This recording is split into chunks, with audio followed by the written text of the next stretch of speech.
The sound of a champagne glass shattering in the warm golden glow of the wedding reception silenced every laugh and every gentle jazz melody in an instant.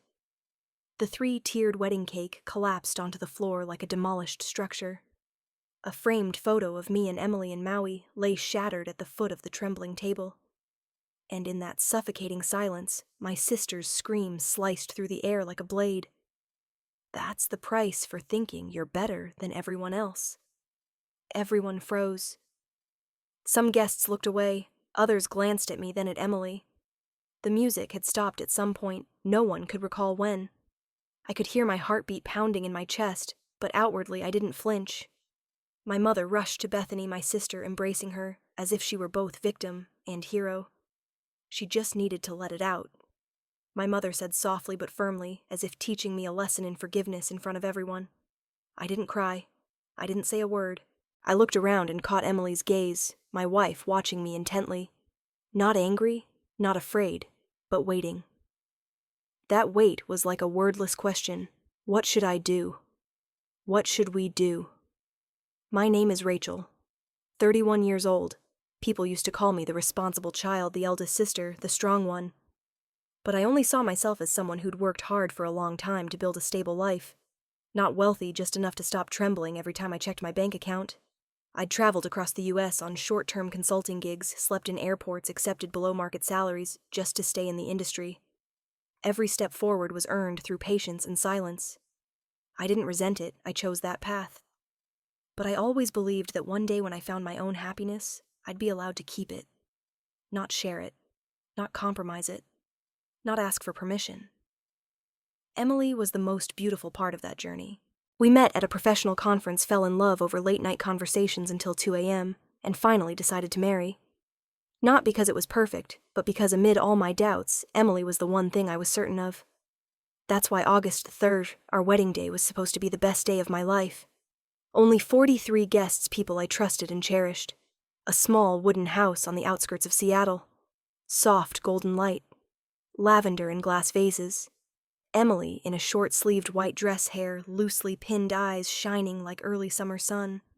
And me, I thought, if this day could just be peaceful, I'd wrap my entire life in it. Then Bethany walked in. She arrived nearly an hour late. The ceremony was over. Guests were sipping light wine. She wore a backless metallic dress as if heading to prom, not her sister's wedding. She didn't greet anyone, didn't smile. She poured a glass of champagne and sat in the darkest corner. I caught her eye, once she looked through me like I was a stranger. Not a word. I tried to ignore it. Though something sank in my chest, I carried on.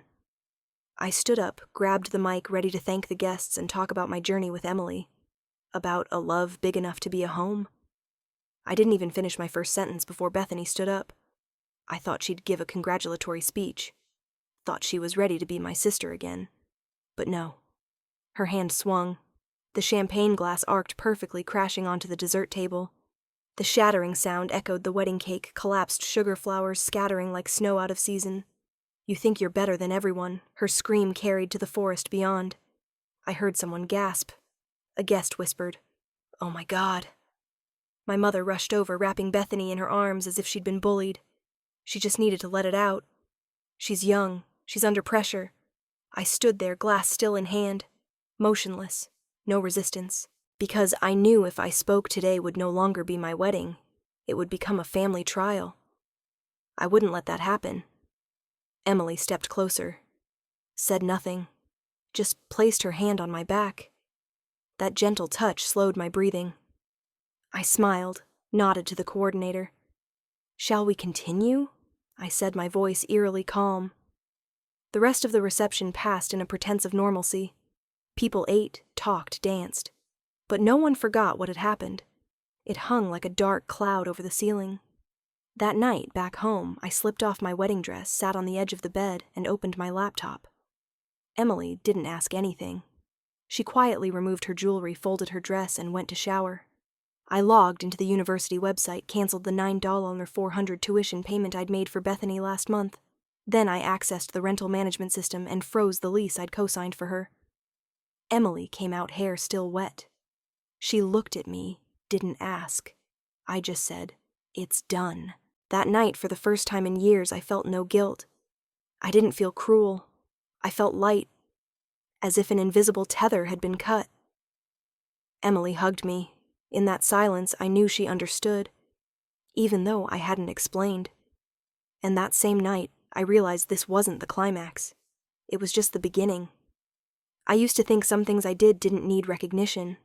Like when you turn on a faucet, you don't thank the pipes for delivering water. You just expect them to work.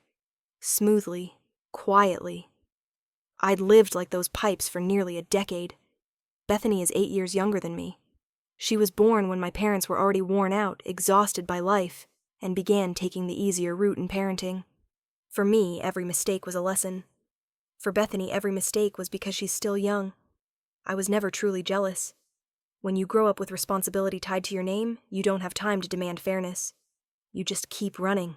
I was 25 when Bethany got into serious trouble the first time she rented an Airbnb for her birthday-damaged property, and the host threatened to sue. My parents called me at midnight, my mother's voice trembling. "Only you can help, Rachel." I transferred $850 within 10 minutes, no questions asked.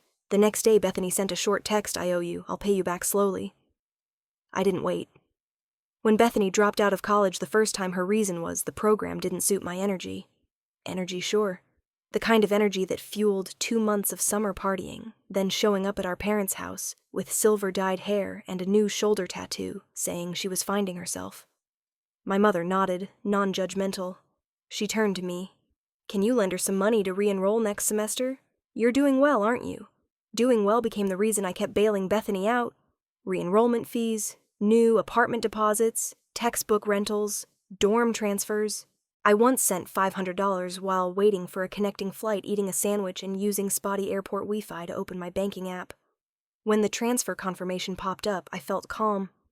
Not because I did something good, but because I was used to the role, the fixer, the paver, the one behind the scenes ensuring Bethany's show went on smoothly. She was beautiful, charismatic, always knew how to draw attention. I wasn't jealous, truly, but I wished just once someone would see the quiet parts of me. The way I sent money, then went back to work without a lunch break. The way I said it's fine when I had to delay buying my first apartment to cover her emergency loans. The way I cleaned up Bethany's messes not because I had to, but because if I didn't, no one would. Whenever I told my mother I was tired, she'd hug me, pat my back, and say softly, "Sisters carry each other dear. One day Bethany will be grateful." Once I asked, "What if she isn't?" My mother looked at me like I'd said something sinful. I learned that in our family, gratitude didn't need to be shown, just believed to exist somewhere. Things started cracking 3 weeks before the wedding. Bethany called me on a Wednesday afternoon while I was in a meeting with a major client. "I texted you, okay?" She didn't reply. That evening she called again, voice choked with frustration. "My car broke down on the road. It's beyond repair. I need a new one. I can't get to school without a car. I know you're planning your wedding, but can you help me? I really need it." I checked my account. I had the money, more than enough. But for the first time, it didn't feel important.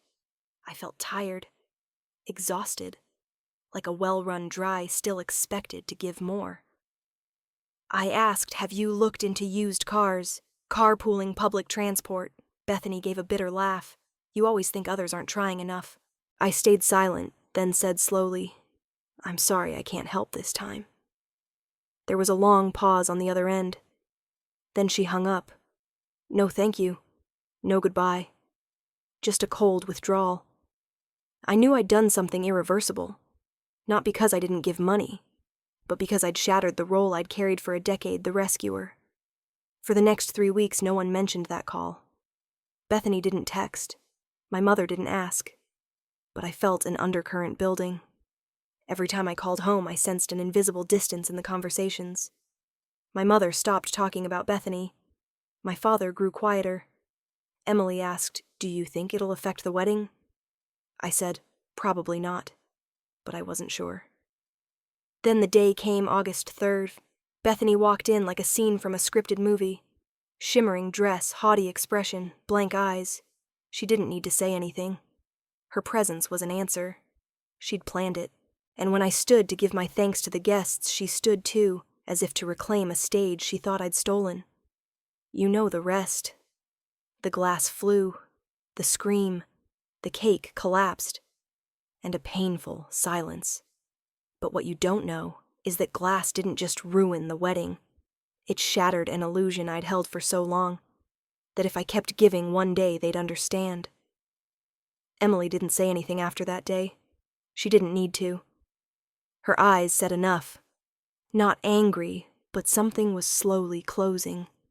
A door I wasn't sure I could reopen if I misstepped again.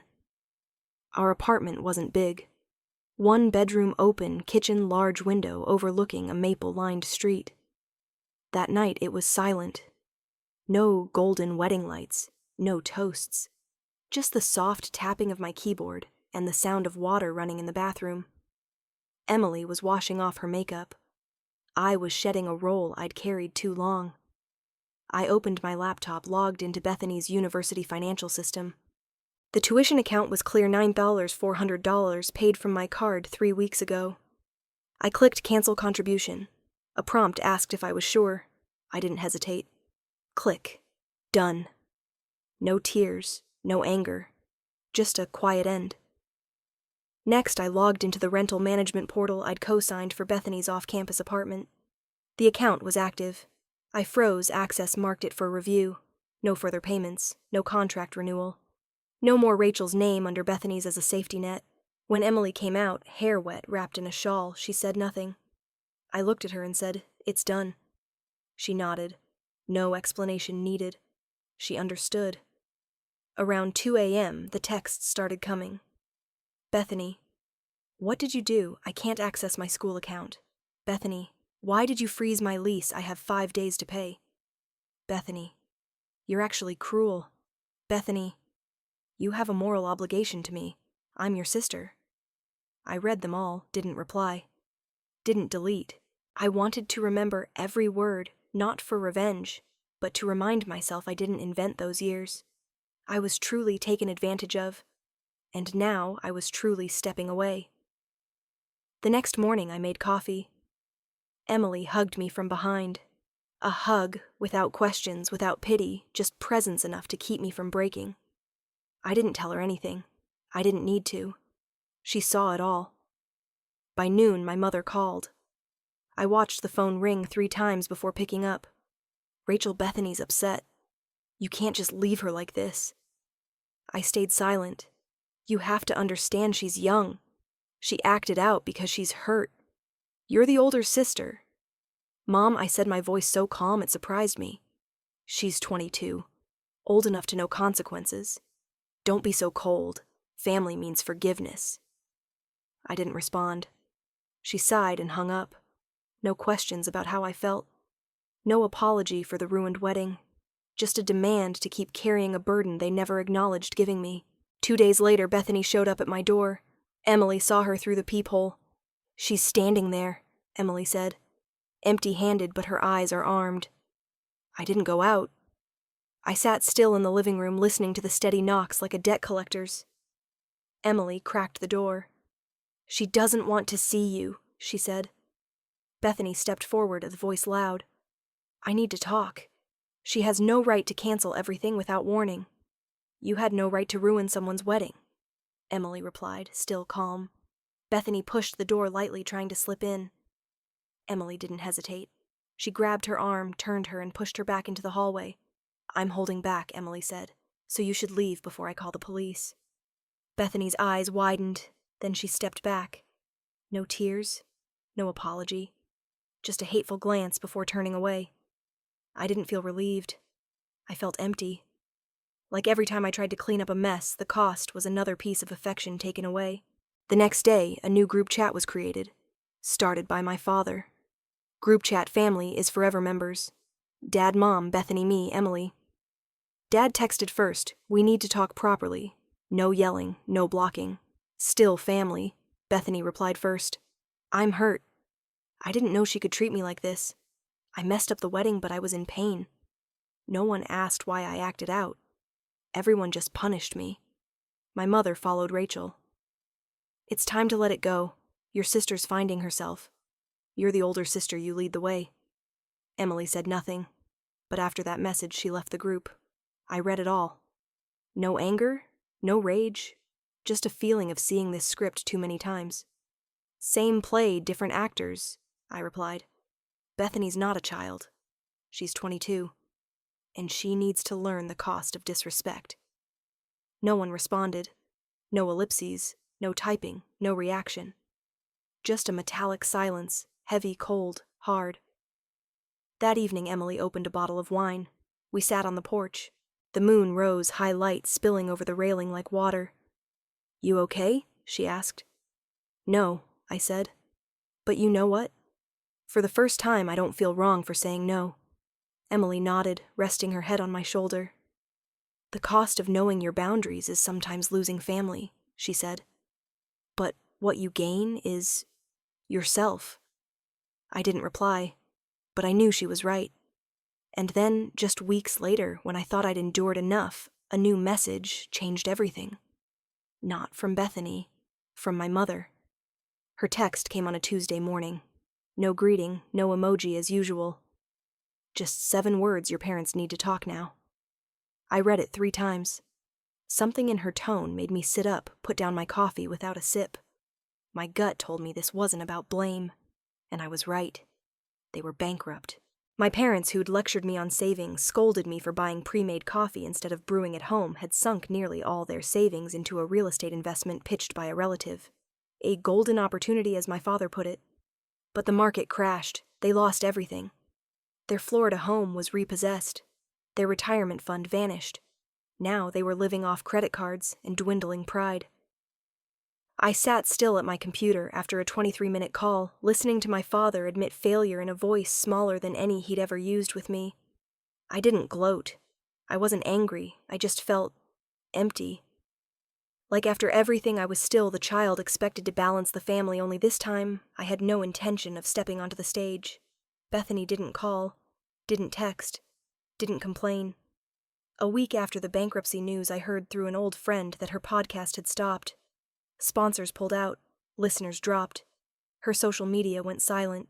She'd even removed some controversial episodes. Bethany's media career, if you could call it that, had collapsed along with the narrative she'd tried to build. I don't know why I did it, but the next morning I drove to the north side of the city, to a small cafe called Bloom, where I'd heard Bethany was working part-time as a barista. I arrived at 10 a.m., not peak hours. The cafe was quiet, just a few people working on laptops.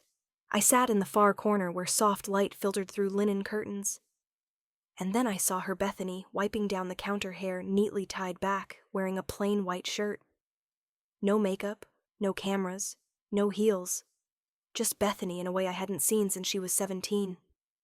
I didn't call out. I waited. And when she saw me, her eyes weren't exactly surprised. Maybe she knew I'd come somehow. We didn't hug, didn't greet. "What do you want to drink?" she asked, voice low and hoarse. I nodded. "Cappuccino." When she brought the coffee to my table, I looked into her eyes, for the first time in months. No fire, no defiance, no tears. Just quiet. I opened my bag, pulled out a worn but sturdy brown leather notebook, and slid it toward her, saying nothing for a few seconds. "What's this?" Bethany asked, her eyes slowly scanning the cover. "Notes I wrote," I said. "Job application tips, interview strategies, resume templates for different industries, lists of part-time jobs and free career centers." She touched the edge of the notebook but didn't open it. "Why'd you bring this?" I looked straight at her. "Because I can't save you, but I can show you how not to drown." Bethany was silent for a long time, didn't pull her hand back, didn't walk away. And then something happened that moved me more than any of her tears or apologies. She nodded. No thank you. No excuses. No victim act. Just a slow, steady nod, like she understood. Or at least wanted to start understanding. We didn't say more. I stood up, left the half-drunk cappuccino. As I passed the door, I glanced back. Bethany was still there, hand on the notebook, eyes fixed on the cover. No longer the girl who smashed the wedding cake. No longer the shadow that broke me on my best day. But someone touching rock bottom and seeing no way out but to start climbing. That evening I came home. Emily was reading. She looked at me, asking with her eyes. I nodded slightly. "Did she change?" she asked. I thought for a moment, then said, "Not yet." But it seems she's starting to want to. We didn't talk more about it. No need. Sometimes you don't need to declare forgiveness. You just stop carrying the wound every time someone mentions the person who caused it. A week later, I received a package. Inside was the brown leather notebook I'd given Bethany, now filled with yellow sticky notes, underlines, question marks, and a few flyers from local career centers. Tucked inside was a small handwritten note. "Thanks for not saving me, but giving me a chance." I read that note over and over. No tears. Just a smile, the first in a long time, not because someone acknowledged me, but because I knew setting boundaries isn't division. Sometimes it's the only thing strong enough to help someone piece their life back together. It's strange that the void I feared would haunt me became the quietest place I've ever known. Emily and I moved to a new apartment, smaller but cozier. Far from downtown, near a pine forest where each morning I wake to birdsong and sunlight filtering through leaves. She remains my safe haven, but I know if I hadn't learned to draw boundaries with my own family, no one could live peacefully beside me forever. Bethany didn't reach out for nearly 4 months. No texts, no emails, no podcast. Like she'd vanished. I didn't check her social media, didn't ask around. I learned to let silence stop being a wound. Then, one day in late December, I received a package. No sender's name, just an address from a mail forwarding office on the east side of the city. Inside was the brown leather notebook I'd given Bethany at Bloom. Now every page was filled with handwritten notes, bullet points, lists, annotations in red and yellow. Some pages had water stains as if someone had cried while writing. There were questions Bethany left in the margins. Am I suited for this job, or what if I'm not good enough? Folded inside was a small card written in blue ink. Thanks for not giving me money, but giving me a chance. I read that card over and over. My mind went blank, not from shock, but from an emotion too big to name. I placed the notebook on the table, looking at it like it was the final proof of something I'd hoped for, but didn't dare believe Bethany was changing. I didn't call her, didn't text back. I figured if she was brave enough to send it, she was strong enough to wait, and also because I didn't want to break the small moment she'd created on her own. A few days later, I got word from a friend in the university's admin office Bethany had re-enrolled. Not under my name, not with our parents' funding, but with a partial scholarship and an office assistant job in the department. She was doing data entry, helping students tasks that didn't need a spotlight, but required the patience she'd once dismissed. Hearing that, I didn't smile, didn't cry. I felt something strange relief. Not because I was vindicated, but because finally the sister I couldn't save had learned to save herself. Of course, my parents didn't know all the details. My mother still sent old-style texts, "You should invite your sister to dinner," "We're still family," or "She's trying, you should encourage her."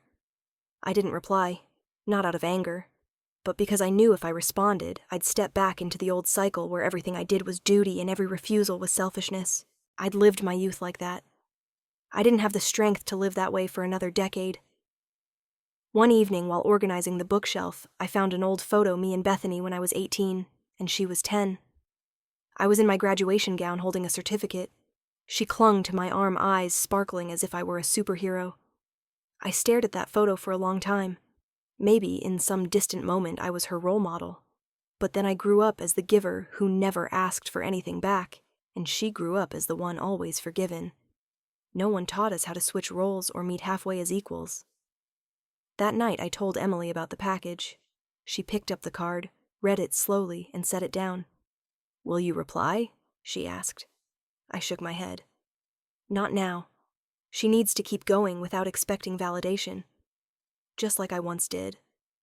She nodded, smiled. Neither of us needed to say more.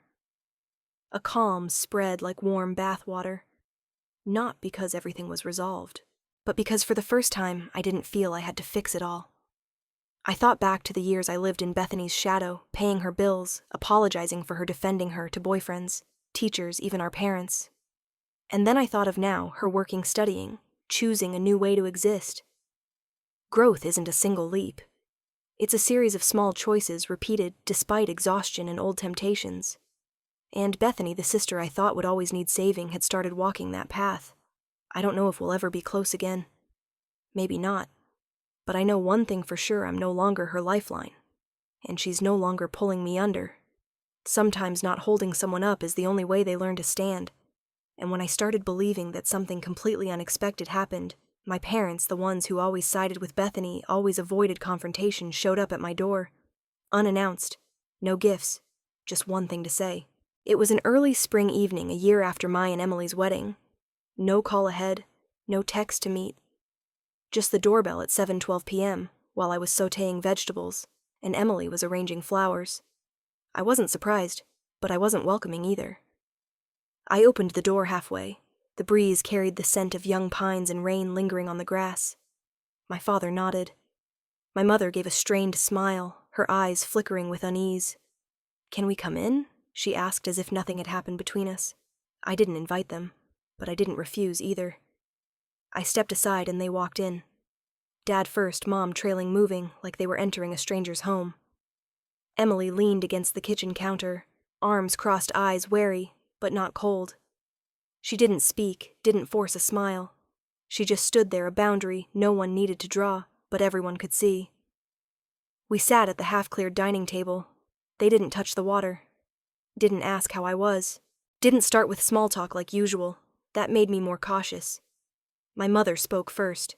"Bethany, she's making progress." I didn't respond. "She's working steadily," she continued, voice quieter. "She even took us out to eat once, with her own money. We've never seen her manage like that." I looked at her, searching for whether this was genuine appreciation or part of a plan to pull me back into the old cycle. My father cut in as if he couldn't bear the silence. "We were wrong, Rachel. About a lot. About you. About letting you carry everything." Those words stopped me. Not because they were surprising, but because for the first time my father, who always said strength is instinct, admitted something I'd quietly waited for over 10 years. I asked directly, "Did you ever tell Bethany what she did at the wedding was wrong?" They both went quiet. A long, heavy silence. Finally, my mother lowered her head. "At the time, we thought she was just struggling. We didn't want to make things worse." I nodded. No blame, but no soothing either. "Because you didn't dare say, 'wrong.'" I said slowly. I had to learn to walk away. Alone. My father placed his hand on the table, but didn't reach for mine. "We want you to know. You don't have to carry it anymore. If you don't want to." It sounded like a promise. To me, it was just a belated confirmation. I stopped, I said, my gaze softening. "A long time ago. We didn't argue. Didn't cry. Didn't hug and reconcile." The conversation was calm, no climax. But in that calm, I felt something close. No noise. No declarations. After they left, Emily turned to me. "You okay?" she asked. I didn't answer right away. I went to my study, opened my laptop, logged into my bank account, and for the first time in 6 years I changed the password. No longer Bethany's middle name plus her birth year. I chose a random string tied to no one. No family birthdays. No symbols but me. I closed the laptop, took a deep breath, and stepped out onto the porch. Emily had poured 2 glasses of wine. We sat side by side, the sunset spilling over the trees behind the house. A light breeze carried the sound of leaves, rustling, a gentler sound than any music I'd heard in the past year. I turned to her. I never imagined this feeling. What feeling, she asked. Not being pulled along. No more Venmo requests for just until Friday. No more midnight calls from Mom saying she's upset. No more choosing silence to keep the peace. She raised her glass, clinked it lightly against mine. Normalizing peace is a process too. We laughed. Not loudly, just a shared understanding, light as a breeze. I watched the sun sink below the horizon, its orange glow touching the distant mountains, and thought of everything that had passed. I used to think if I let go, everything would collapse. But the truth is, sometimes only by stepping back do others get the chance to stand up. I took a sip of wine, the sweet, tart taste spreading across my tongue, and said softly, just loud enough for myself to hear, "Sometimes a fire doesn't need putting out. Just let it burn, and when it's done, you walk away. Warm, light, and free." Emily smiled, said nothing. She just took my hand. and in that moment I knew not every broken thing is a loss. Some things have to break so we never rebuild with the same old bricks. My story doesn't end here. But from now on, I'm no longer a supporting character in anyone's life. I am me. And that finally is enough. This story isn't just about a ruined wedding or a fractured sisterhood. It's about growing up for me, Bethany, and our family. I learned that love doesn't mean unconditional sacrifice, and forgiveness doesn't mean pretending nothing happened. Sometimes love is knowing when to stop. Having the courage to say no so the other person learns to stand on their own. We can't fix every hurt, but we can choose how to move forward with the peace and dignity we have left. I share this story not to boast, but to remind you everyone deserves to be free from roles they no longer belong in. If you've ever felt trapped between duty and yourself, leave a comment, I'll read every word. Don't forget to follow for more real, emotional, and profound stories. Thank you for listening with all your heart. This isn't the end, but a new beginning.